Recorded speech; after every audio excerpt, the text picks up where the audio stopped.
El Suelófono, el primer podcast de las ciencias del suelo en español, producido por el proyecto Suelox, con el apoyo del Instituto de Geología de la UNAM y de la Unión Internacional de las Ciencias del Suelo.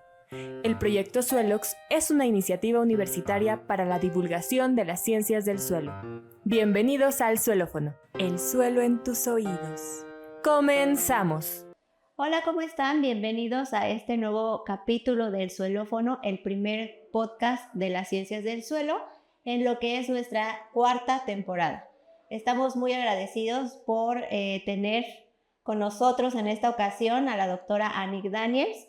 Es muy importante ya que ella es la primera arqueóloga que podemos entrevistar dentro de este podcast, así que estamos muy emocionados por lo que nos pueda platicar el día de hoy. La doctora Annick Daniels es investigadora del Instituto de Antropológicas de la UNAM, es arqueóloga y su línea de investigación es el estudio de sitios prehispánicos mesoamericanos con énfasis en la arquitectura de tierra. Desde 1981 ella está a cargo del proyecto de la Costa del Golfo y ha sido maestra en la UNAM y en la ENA. Entonces, muchas gracias, doctora Annick, por estar el día de hoy con nosotros y vamos a platicar de un tema bien interesante que es la arquitectura de tierra. Muchas gracias, doctora, bienvenida. Gracias por invitarme. Pues vamos a iniciar con ¿qué es la arquitectura de tierra, doctora? Casi toda la arquitectura en Mesoamérica menos la maya. Casi la idea de que la arquitectura de tierra sea solamente pues, los montículos olmecas como la Venta o Tres Zapotes está un poco desplazada. Casi toda la arquitectura de tierra tiene núcleos, la arquitectura mesoamericana tiene núcleos de tierra y los revestimientos son de piedra. Entonces es una equivocación de pensar que es una arquitectura poco común. De hecho, es la más antigua de Mesoamérica, es la que empieza desde antes de los olmecas, allá en la zona isbeña, Chiapas, Guatemala, con las construcciones más antiguas que incluyen canchas de pelota, muy importante en Mesoamérica, y residencias palaciegas y después las grandes pirámides. Entonces, sí es muy interesante desde el punto de vista del origen de la arquitectura en Mesoamérica, del deseo de la población mesoamericana de crear entornos artificiales construidos para darle sentido a su sociedad. Claro, es bien interesante porque en realidad cuando uno piensa en la arquitectura mesoamericana, pues habla de estas grandes construcciones de piedra, ¿no? Pero uno no se imagina ni toma en cuenta en realidad que la tierra pues es la base prácticamente de todas estas grandes construcciones. Y de ahí supongo que es la importancia que tiene el estudio, ¿verdad? ¿Y por qué será importante entonces entenderla, estudiarla, analizarla? Mira, desde que me tocó empezar a trabajar allá en La Joya, empezamos a excavar. Y de repente salió como sorpresa que encontramos una subestructura en la pirámide. Básicamente la pirámide, lo que quedaba de la pirámide de trabajo, el sitio La Joya. Está cerca del puerto de Veracruz. Y estaba ya muy dañado por la extracción de los ladrilleros que sacaban la tierra para hacer ladrillo. Entonces todo el sitio está construido con pura tierra.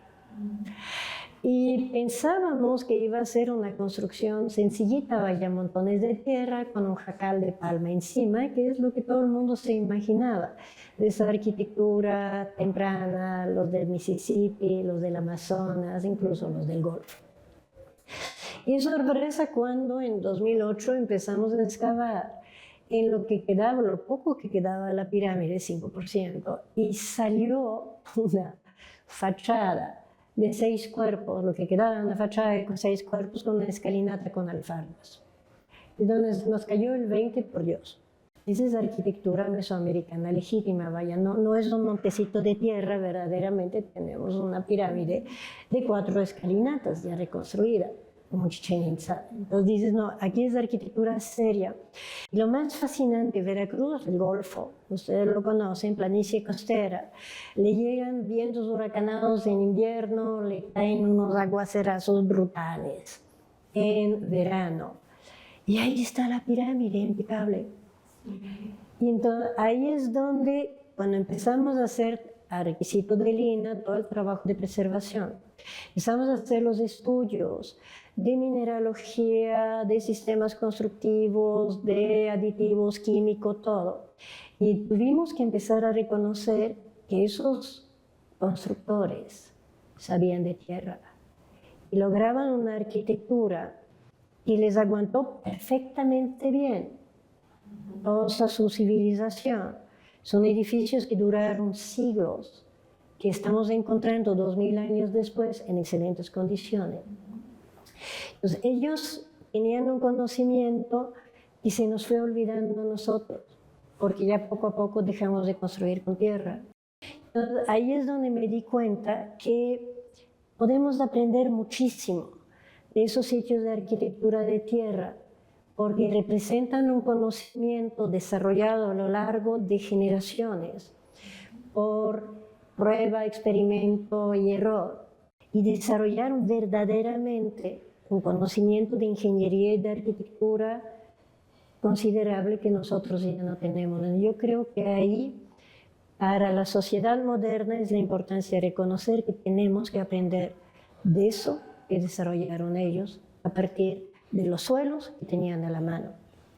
Y es donde existe esa convergencia entre la arqueología y los geólogos, particularmente los edafólogos, porque cuando empezamos a estudiar esa arquitectura nos dimos cuenta que teníamos que empezar a aplicar la metodología de la edafodología, desarrollada por Cuviena y quién sabe cuándo la micromorfología, porque nos estaba aportando la manera de entender todo el proceso de manufactura, que nos permitiría entender cuáles eran sus conocimientos, sus secretos de lograr una arquitectura tan soberbia, mesoamericana en todos sus aspectos, únicamente con tierra.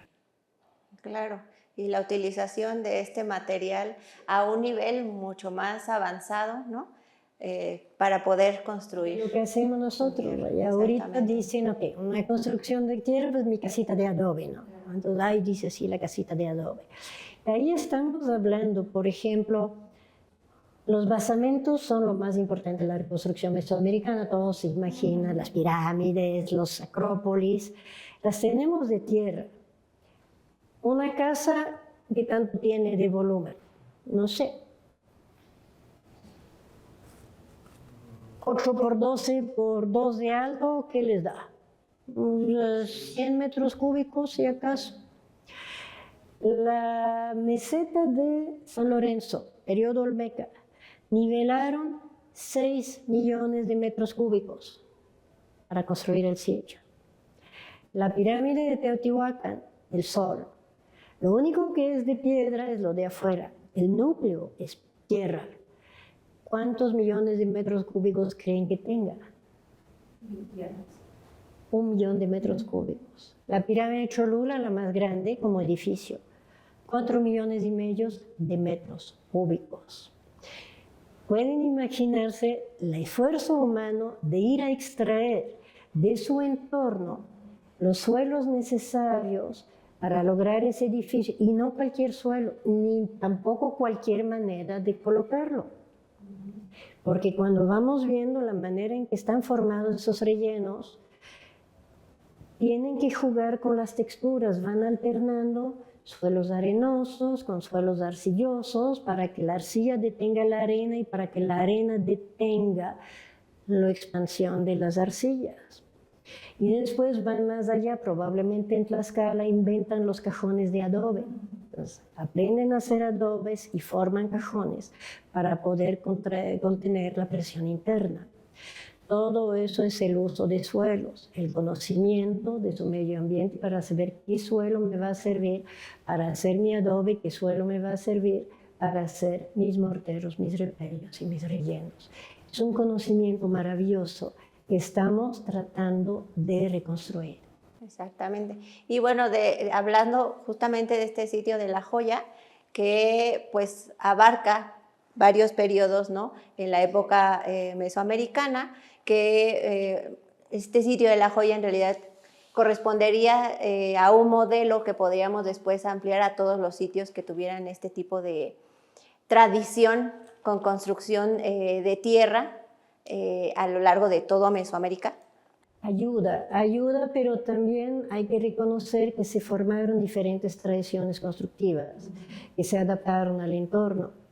Entonces, muchas veces en el altiplano, donde tienen piedra, van a utilizar piedra ya sea para cajones o para recubrimientos. Mientras que en el Golfo, donde la piedra es muy difícil de conseguir, van a resolver todo con pura tierra.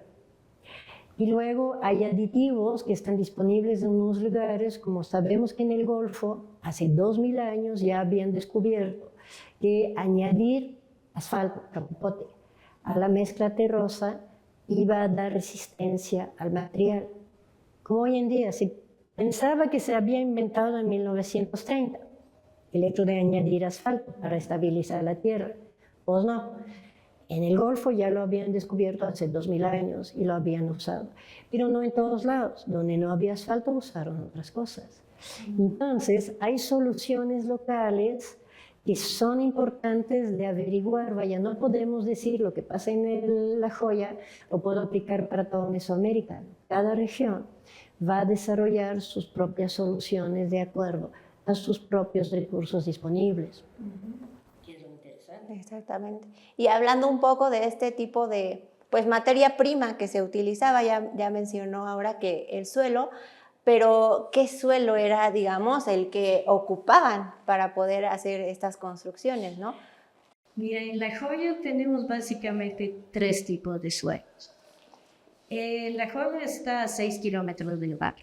Entonces, tenemos todavía pedazos de dunas viejas, de cordones de dunas que ya quedaron aisladas de la costa y se fueron desarrollando con un buen paleosuelo, un buen horizonte B, con su nivel único encima. Y esas dunas fueron circundadas por los ríos que vienen bajando de la sierra de Codemusada, por terrazas aluviales. Y entonces hay niveles bajos, las terrazas bajas donde se acumula el agua y vas a tener pantanos, ya sea entre las dunas, en donde puedes tener lagunas costeras ensorbadas. Y también en las zonas de terrazas aluviales puedes tener terrenos bajos, anegables ocasionalmente, que también van a generar glades. Entonces, lo que tenemos son varios tipos de tierras, 3 tipos de tierras básicamente, que tienen perfiles muy reconocibles geológicamente.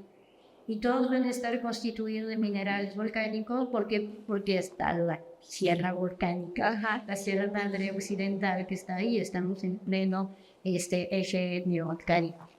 Entonces tenemos las paleodunas con arenas, horizontes verdes argilosos rojos y su nivel de paleosuelo. Tenemos terrazas aluviales que según el tipo de descarga del río pueden ser limos arenosos, limos limosos, limos arcillosos. Y vamos a tener terrenos anegables que van a desarrollar gleyes, que pueden ser gleyes muy cargados de materia orgánica, son naturales, pero también vamos a encontrar gleyes no contaminados por materia orgánica donde hicieron aljibes. Y en el momento que empiecen a construir, van a utilizar la tierra que tienen a la mano. Entonces, la primera construcción que vamos a ver, arrasan con todo el nivel de suelo. Entonces, vamos a tener limos aluviales con bastante basura arqueológica. Y cuando eso se les acaba, van a empezar a sacar limos aluviales. Vamos a tener una segunda etapa de limos. Arenosos arcillosos. Y eso los sacan de cerca del sitio y van haciendo grandes huecos para sacar bancos de material y los transforman en aljibes para formar un cierre de los edificios. Entonces, está el núcleo, el complejo monumental del sitio, y van cerrando con 3 bancos de material que se transformen en aljibes con agua. Y en esos aljibes, como no dejan que crezca vegetación, porque quieran que sean aljibes, se va a desarrollar un clay muy bonito, muy limpio, muy azul, Hacía sus leyes, cuando lo ves así como que lax. Término típico del glade, así, no es un glade de un pantano, porque un glade de pantano es muy negro, por tanto material orgánico. Y de repente entonces vamos a encontrar todos esos materiales en la construcción. Primeras etapas, suelos muy húmicos. Segunda etapa, los suelos limosos en los rellenos. Tercera etapa, van a empezar a excavar más profundo, entonces vamos a tener arenas de la paleodona, con a veces tierra que van sacando del fondo del aljibe cuando se seca, y entonces tenemos bolas de glade de aljibes metidos en arena de paleodona. Arriba. Y finalmente terminan trabajando casi con un glade de aljibe, que está a 10 metros arriba del superior de la superficie del suelo. Entonces, ¿qué hace un glade de pantano? Hasta allá arriba. Entonces, geológicamente son estratigrafías que no tienen sentidos, pero son estratigrafías arqueológicas que tienen sentido dentro de una lógica constructiva de un sitio que va creciendo a través del tiempo, aprovechando recursos que tienen en el mar. Claro. Esos serían las grandes tipos de materiales que tenemos. En el caso de la joya. En el caso de la joya, pero cuando nos hacen adobes, o nos hacen morteros, o nos hacen repellos, trabajan con esos 4 tipos de suelo. Las aluviales, las arenas, los glades de aljibes y el horizonte argiloso de las alturas.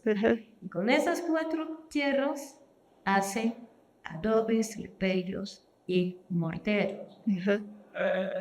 Mezclando, trabajando, triturando, añadiendo agua, añadiendo desgrasantes, y están creando una tierra totalmente nueva que va a ser constructiva.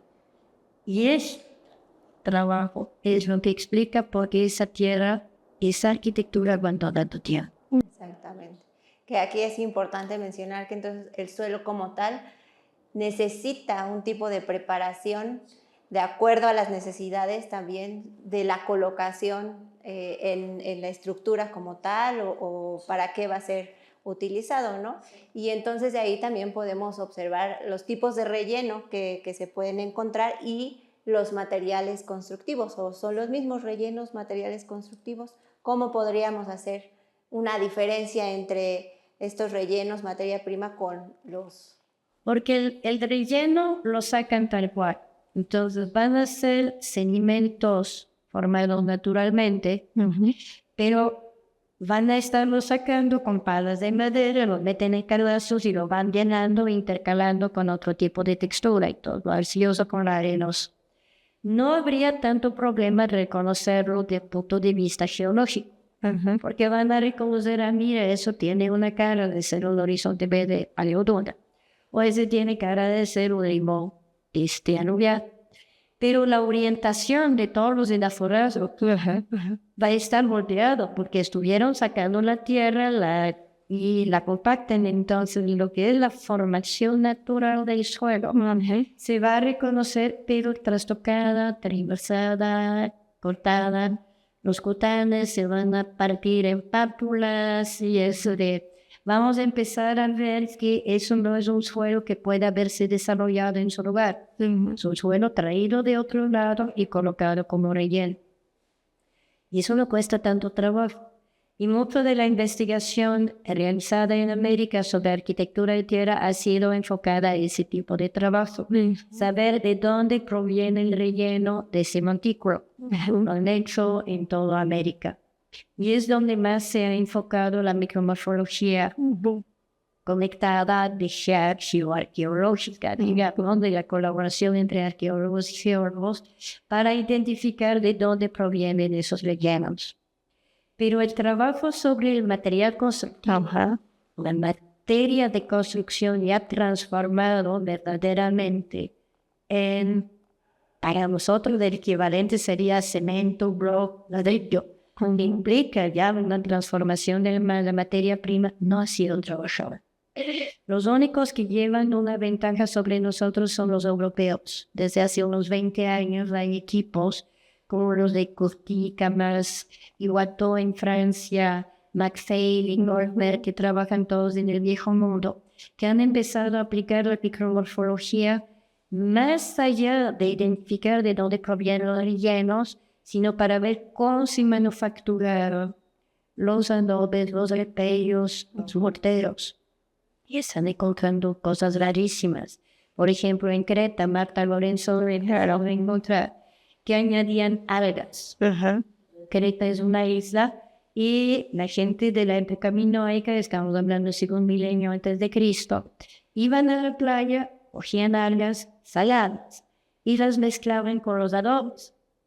Entonces, un pobre ciego que anda viendo una granja de madre, ¿qué hace esa camisa alga aquí?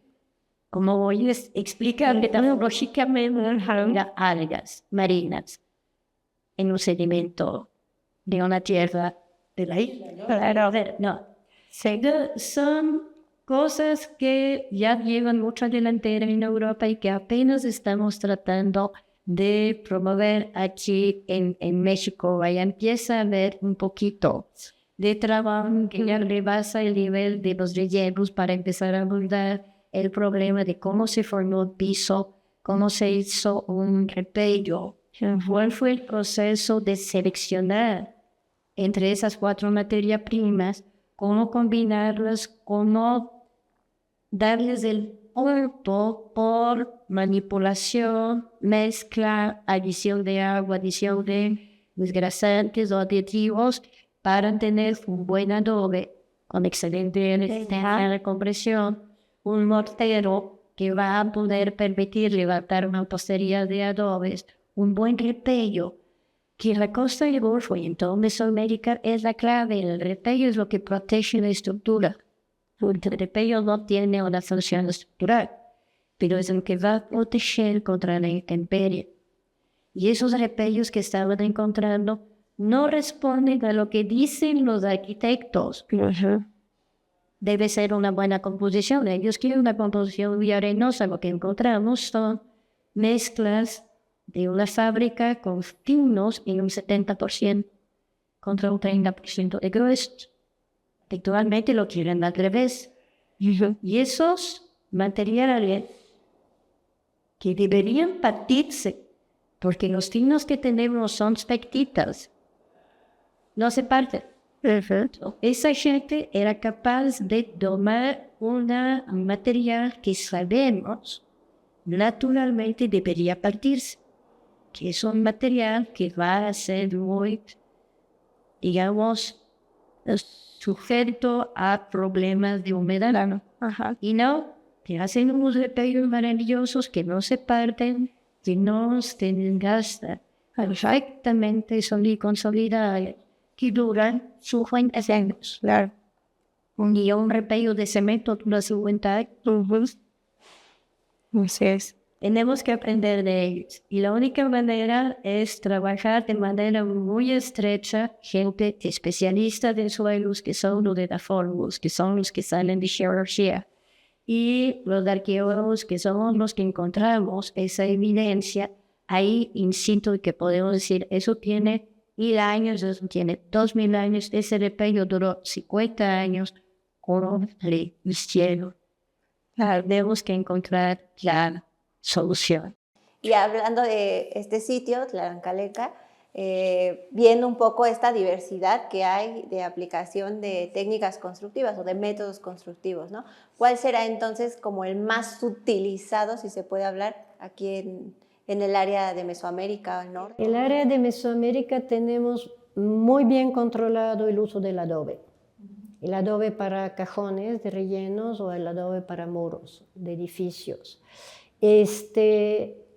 Lo tenemos para repellos, pero lo que está mal conocido es la técnica de la tierra apilada, lo que los ingleses llaman cob y los franceses llaman bourge, que está muy bien estudiado en la literatura micromorfológica europea, pero aquí pensábamos que no existía y lo estamos encontrando en todos lados. Entonces la tierra apilada es verdaderamente como que una cosa, un terreno virgen de estudio aquí en México. Y no hay tapial. Se ha pensado, hay en la literatura, muchas veces reportan tapial. El tapial es una técnica norafricano-fenicia que llega con los españoles. Pero muchas veces lo que dicen que es tapial probablemente es tierra pilada o cob. Pero ahí sí hay un problema todavía. ¿Y qué pasa con el bajareque? ¿Hay bajareque en época prehispánica? Es toda una discusión que nos aleja un poquito de la geología, porque es el problema de la arquitectura. El bajareque, en la medida que es un armazón de madera, lo que carga la estructura no es tierra. Lo estructural es madera. Y la tierra nomás es un revestimiento. Pero, por ejemplo, Teotihuacán, la pirámide del Sol, sí es arquitectura de tierra, porque la piedra solamente es revestimiento. La estructura, lo que carga el edificio, es la tierra. Si quitas la tierra, te quedas con un poquito de piedras en el piso, vaya. Entonces, el bajareque, sí, algunos lo toman en cuenta como parte de la arquitectura de tierra. Yo tengo techos de bajareque en mis edificios de tierra. Entonces, hacen el basamento con rellenos, hacen los muros con adobe, y el techo lo hacen sobre un armazón de madera, recubiertas de cañas, recubierta de barro. Entonces, ahí es una técnica de bajareque, pero para el techo. Pero cuando hablan generalmente de bajareque es para paredes, y en una pared de bajareque técnicamente no es arquitectura de tierra, porque lo que carga es madera y lo que reviste es tierra. Muy bien. Y entonces, retomando un poco esta cantidad o volumen de tierra que se ha utilizado para las construcciones, podríamos entrar un poco a qué impacto ambiental tuvieron en ese momento las poblaciones mesoamericanas, pues por el alto volumen de tierra que se estaba utilizando, ¿no? El impacto ambiental es una pregunta interesante, porque evidentemente sí tuvieron que extraer un montón de tierra para crearlos, y tuvo un impacto ambiental, por ejemplo, para la pirámide del Sol. Calcularon que el 1.000.000 de metros cúbicos requirió pelar la capa fértil encima del tepetate del Valle de Teotihuacán sobre 5 kilómetros cuadrados. 5 kilómetros cuadrados. Si calculas que una familia puede vivir más o menos sobre 1 hectárea y que hay 100 hectáreas de 1 kilómetro cuadrado, estamos hablando que debe haber habido cuando menos 500 familias que estuvieron de acuerdo en dar la tierra de siembra para construir la pirámide del Sol. Pueden imaginarse el acto de fe que eso representó. Que encontraron cuando menos a 500 familias diciendo: yo voy a dar mi tierra para que se construya la pirámide. ¿De qué voy a comer? No sé. Es fascinante. En términos antropológicos, eso lo comprobaron los geólogos, vaya, porque estuvieron comprobando que la tierra usada para la construcción de la del Sol y de la Luna se hizo con tierra, con restos de agricultura y todo. Entonces, a mí me parece fascinante, de veras es un acto de fe. Allá los micromorfólogos nos dijeron, sí, es tierra de siembra, pero yo como arqueóloga digo, hijo, 500 familias, casi la mayor parte de la gente que vivía en Teotihuacán en aquel momento, cuando empezaron a construir la pirámide, dieron su tierra, en la confianza que Dios es grande y me va a dar de comer mañana. Sí, porque eso ya es cuestión ya no solo de escoger el suelo, sino de cosas ideológicas y sociales que se desarrollan. Y entonces, bueno, hacer un hoyo, en el Tejar, en La Joya no tuvieron problemas. Cuando empezaron a construir había muy poca población. Agarraron donde se les pegó la gana. Cuando ya empezó a crecer la población alrededor, empezaron a explotar hacia abajo la arena de Paleoduna. O empezaron a agarrar el gley de los aljibes, que de todos modos era un área de agua, entonces nomás tenían que drenar el aljibe y agarrar el gley. Entonces no molestaban a nadie. Esas eran formaciones que se iban generando naturalmente a través del tiempo en un reservorio artificial, eso sí. Entonces, ahí el impacto ambiental fue muy reducido comparado con la población que existía alrededor. Pero lo más bonito en función de nuestra sociedad, como decía, la arquitectura de tierra ya casi no se utiliza porque ya es demasiado accesible el material comercial. Pero el impacto ambiental de una construcción de tierra es mucho más bajo que el impacto ambiental de una construcción moderna. Bueno, pero antes de que nos platique esto último, vamos a mandar ahora a una cápsula de InfoSuelox. La arquitectura de tierra es una de las formas de construcción más antiguas y extendidas del mundo. Se basa en el uso de materiales naturales, principalmente tierra en distintos estados, para edificar viviendas, templos, espacios ceremoniales y estructuras urbanas. A pesar de su aparente simplicidad, encierra un conocimiento técnico y cultural profundamente arraigado, utilizado por múltiples grupos desde tiempos remotos. Las evidencias arqueológicas demuestran que algunas de las primeras grandes civilizaciones del mundo se desarrollaron sobre cimientos de tierra. Un ejemplo de construcción de tierra es el sitio de Paquimé, en el estado de Chihuahua, en el norte de México. Este sitio, considerado el lugar de las casas grandes, es una antigua ciudad prehispánica conformada por diversos edificios, cuya característica principal es la utilización de adobe y madera para su construcción. Las características únicas de las técnicas constructivas utilizadas permitieron la existencia de edificios con 2 o inclusive 3 pisos de altura, llegando a albergar durante su época de esplendor, 1200 y 1450 después de Cristo, más de 2000 habitantes.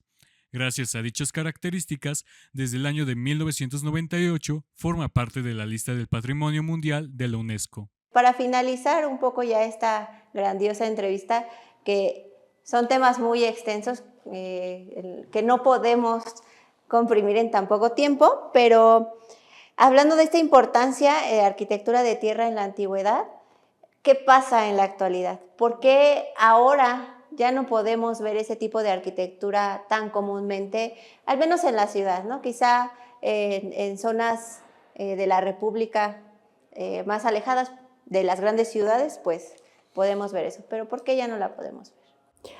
Bueno, sobre todo en el ámbito urbano por el acceso a la tierra.